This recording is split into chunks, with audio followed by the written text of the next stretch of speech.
Ang susunod na trailer ay rated H for honest.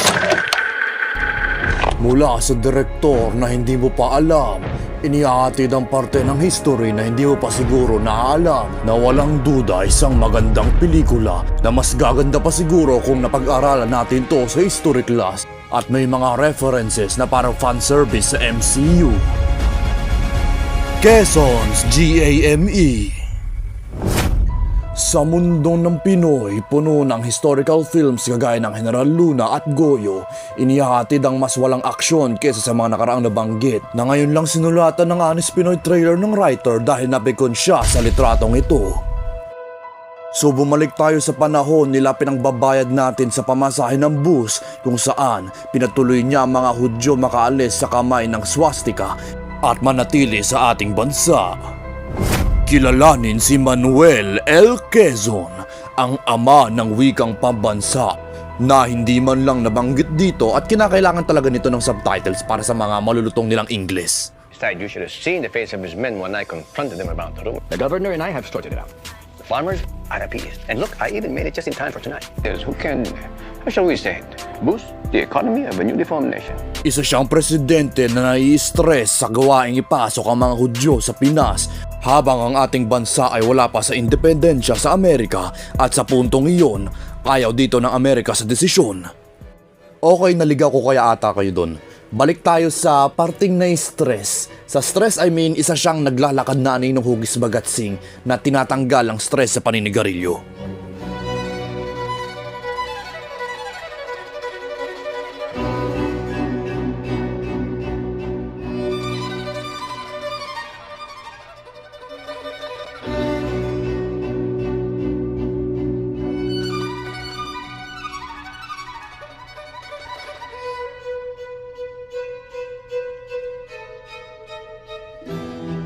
Kung si Jose Rizal ay ang tema, si General ang lengguwahe, si Bonifacio ang karahasan, si Goyo ang sexual, edi si Quezon naman ang alcohol at drugs. Ayan ang SPG. Kilalanin ang kanyang asawa na si Aurora Quezon, para lang siyang si Skyler White, at ayun na yung karakter niya. Maghapon kitang hinahanap. Saan ka ba nanggaling? You confronted this man? Diyos mio. Huwag ka magalala, kakampi ko na sila. Oh, hindi. Tapos na ang papel mo rito dahil kailangan mo nang magpahinga. I was the one who urged you to help these people, remember? But we are talking about your life, Manuel. Stop trying to justify this whole thing and admit you're in danger. Wala siya na tuberculosis, Aurora. Ako at tuberculosis.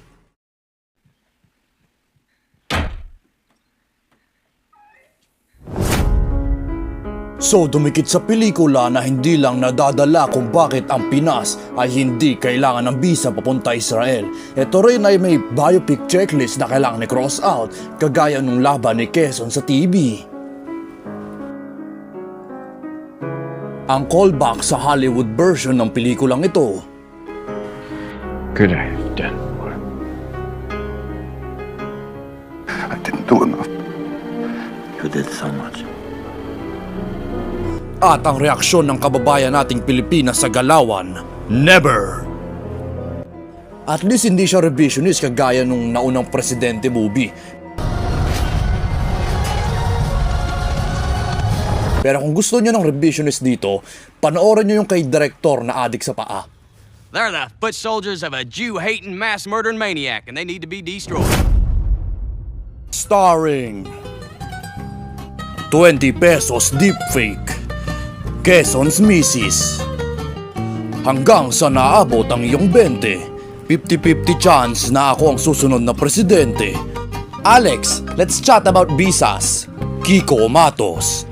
And mga anak ng ang muka. 20 Smokes in Gray. So Quezon's Game yung title ng movie na ito dahil sa konting eksena ng poker game nila.